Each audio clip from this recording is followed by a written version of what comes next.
ชื่อสิตาอิทธิพรมนะคะป่วยเป็นมะเร็งเต้านมแล้วก็ไวรัสตับอักเสบบีนะคะพอทำก้อนเนื้อเจอที่เต้านมก็ไปตรวจที่โรงพยาบาลหมอก็เอาก้อนเนื้อไปตรวจปรากฏว่าเป็นเนื้อร้ายนะคะก็ระยะ2เข้า3นะคะแล้วก็ลามไปต่อมน้ำเหลืองประมาณ4ต่อมนะคะ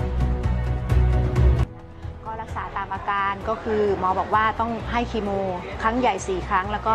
ครั้งเล็กอีก12ครั้งเป็น16ครั้งแล้วก็ฉายแสงอีก30ครั้งนะคะช่วงที่ให้คีโมครั้งที่2จะเข้าครั้งที่3เนี่ยครั้งที่3ต้องไปตรวจเจาะเลือดก่อนทุกครั้งที่จะให้คีโมต่อปรากฏว่าเม็ดเลือดขาวไม่พอ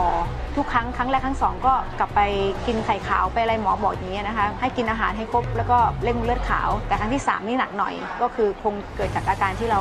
ให้คีโมมาเยอะแล้วร่างกายเราแย่หมอบอกว่าถ้าเกิดเม็ดเลือดขาวไม่พอต้องฉีดเข้าไขสันหลังเพื่อที่จะให้มันสร้างเม็ดเลือดขาวขึ้นมาแต่ถ้าเกิดผลข้างเคียงเนี่ยหมอก็ไม่รู้ว่ามีอะไรบ้างหมอบอกว่ามาคุยกันทีหลังช่วงนั้นก็ทำยังไงดีก็พอดีไปซ้อมดนตรีแล้วก็เลยไปเจอพี่เขาแนะนำว่าลองกินซนิตินดูเป็นอาหารเสริมที่สกัดจากละอองเกสรดอกไม้ก็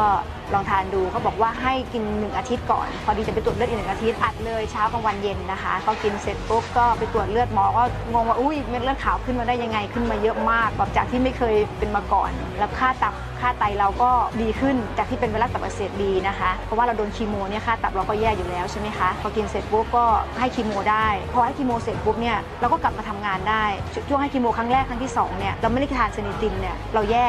ย่คืออาเจียนแล้วก็ถ่ายพร้อมกันเลยแล้วก็แย่มากๆทานอะไรไม่ได้อยู่ 4-5 วันจากที่เราทานซนิตินไปเนี่ยเราไม่รู้สึกอาการแพ้เลยเราก็กลับมาแล้วก็มาร้องเพลงได้ตามปกติของเราคือใช้ชีวิตตามปกติของเราเลยก็ไม่รู้สึกอาการอะไรเลยนะคะหมอบอกว่าสูตรที่2ที่ให้เนี่ยหมอบอกว่าจะมีอาการปวดกระดูกปวดตามข้อชาตามมือหมอบอกว่าถ้าเกิดยาแก้ปวดไม่พอก็มาขอยาเพิ่มเชื่อไหมคะว่าไม่ได้ใช้ยาหมอไม่ได้ยาแก้ปวดหมอเลยแม้แต่เม็ดเดียว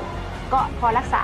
ให้คีโมเสร็จจนครบคอร์สของหมอเอายามาคืนหมอแล้วบอกว่าเนี่ยยาที่คุณหมอให้มาเนี่ยยังไม่ได้แกะเลยหมอก็บอกว่าโห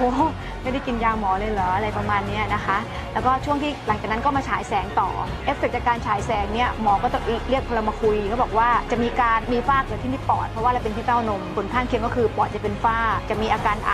ช่วงกลางคืนนะคะแล้วก็อาจจะมีเกิดอาการมูสวัสดก็คือเกิดจากการติดเชื้อ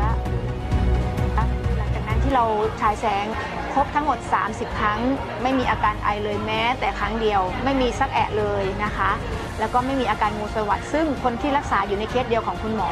มีเป็นอาการงูสวัสด์ทุกคนค่ะพอเข้าไปหาคุณหมอบอกว่าสิตาเป็นเหมือนเขาไหมเป็นอะไรเหรอคะบอกไปเขาเป็นงูสวัสด์กันคงเป็นโรคนี้กันนะคะก็บอกว่าเอาไม่ได้เป็นค่ะเพราะว่าโอ้เขาบอกแปลกใจมากแล้วเขาตรวจค่าเลือดของเราผลเลือดของเราเขาบอกผลเลือดดีมากซึ่งค่าตับของเราเนี่ยกับค่าไตเนี่ยมันเท่าคนปกติเลยตอนนั้นก็รู้สึกดีใจมากแล้วก็เรามั่นใจว่าเรากินอาหารเสริมตัวนี้ทำให้เซลล์เราแข็งแรงมันจะมาจากข้างในเป็นอาหารเสริมระดับเซลล์ของเรานะคะทำให้เซลล์เราแข็งแรงแล้วก็ที่เราป่วยเนี่ยก็เกิดจากเซลล์เราไม่แข็งแรงเซลล์เราแย่เซลล์เราตายเพราะฉะนั้นเนี่ยถ้าเซลล์เราแข็งแรงเนี่ยทุกอย่างในร่างกายเราก็จะกลับมาปกติแล้วก็มั่นใจว่าอาหารเสริมตัวนี้มันช่วยให้เราแข็งแรงแล้วก็กลับมาเป็นคนปกติได้ช่วงนี้ก็ใช้ชีวิตตามปกตินะคะร่างกายแข็งแรงมากนะคะแข็งแรงรู้สึกว่าแข็งแรงกว่าตอนที่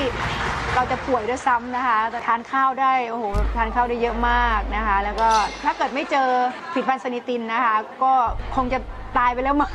เพราะว่าเพื่อนๆที่มาเยี่ยมเขาบอกว่าเราไม่รอดแน่แต่หลังจากที่เขาเจอเราณปัจจุบันเขาบอกว่าเฮ้ยรอดมาได้ยังไงเพราะว่าก็เห็นจากหน้าตาเรา